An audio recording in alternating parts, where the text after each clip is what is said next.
I'm sure you've all heard the song Puff the Magic Dragon by Peter, Paul, and Mary. But have you ever heard the fallacy that goes along with it? That the song was written about smoking pot?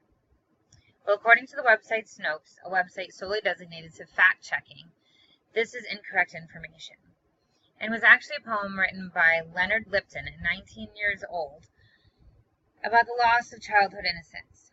Why do I bring this up? Because today's topic is about the increasingly problematic situation of DUIs or DUIDs related to the use of marijuana. The legalization of weed, at least on the basis of medicinal purposes, has now happened in 30 of our 50 states, including DC, according to procon.org. That number will continue to grow from here, and it's anticipated that at some point it will become federally legal for both medicinal and recreational purposes. However, despite the increasing number of states legalizing marijuana, there are still no fair or 100% accurate ways to test for the levels of THC in the body when being pulled over for a DUI, especially since cannabinoids can remain in the bloodstream for weeks after consumption. Yet Pennsylvania still has very strict DUI laws concerning marijuana, and this is a big issue. So after years of rallying for the legalization of marijuana, Governor Tom Wolf finally legalized the use of marijuana for medicinal purposes on April 17th of 2016. It wasn't actually available to be used until the spring of this year, but it was still a huge milestone for us as Pennsylvania. Pennsylvanians were excited.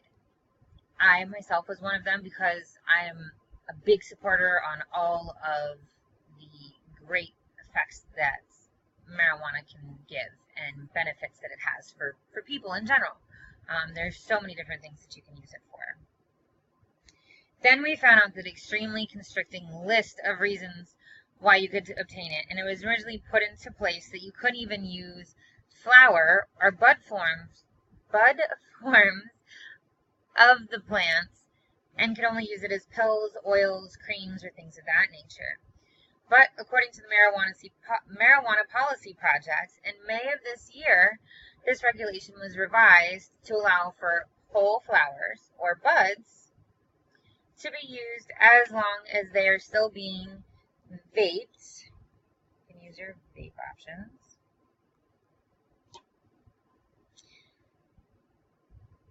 Or by some other form of consumption other than actually smoking it with like a pipe or a joint, a blunt, something of that nature. This is all great news though, right? Well, yes, in the sense that PA is finally stepping forward with the changing times, but according to NORML, an organization working to reform the surrounding laws of marijuana since 2013, in April of 2011, the DUI laws were amended to state that a person can only have 1 nanogram per milliliter of blood in their system, as compared to the previous, which was 5 nanograms per milliliter of THC in the bloodstream, before being considered under the influence. 1 nanogram is a very small amount, which means that it's very easy to get a DUI, even if you haven't consumed it in weeks. This is unfair and unconstitutional to Americans. Big changes need to be made to address this issue, especially since, according to an article written by Bailey Ron, the only field sobriety test that even comes close to being accurate reading of the blood levels was the mouth swab test, and it's generally not used by officers in the field at this time. It really needs to be used more frequently. What's even worse about this is scientists still haven't figured out why, after looking at 2 different people of the same height, weight, body build, they test at different levels for the same time frame. So the same one person could test at no levels of THC in their system after not having consumed marijuana in a week, and another person of the same stature could still have high levels of THC in their system, especially for everyday smokers. If somebody consuming it for medicinal purposes is probably going to be consuming it regularly, and the more frequently you consume it, the longer it's going to be there in your system.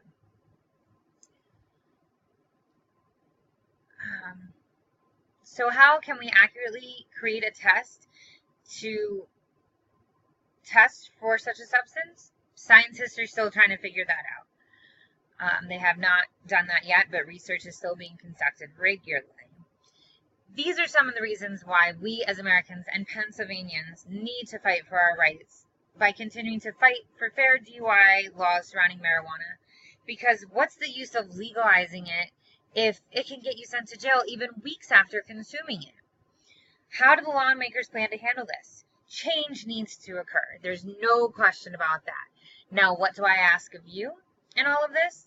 I ask that you make your voice heard, to make sure that the guys in the ivory tower hear our pleas and make change happen.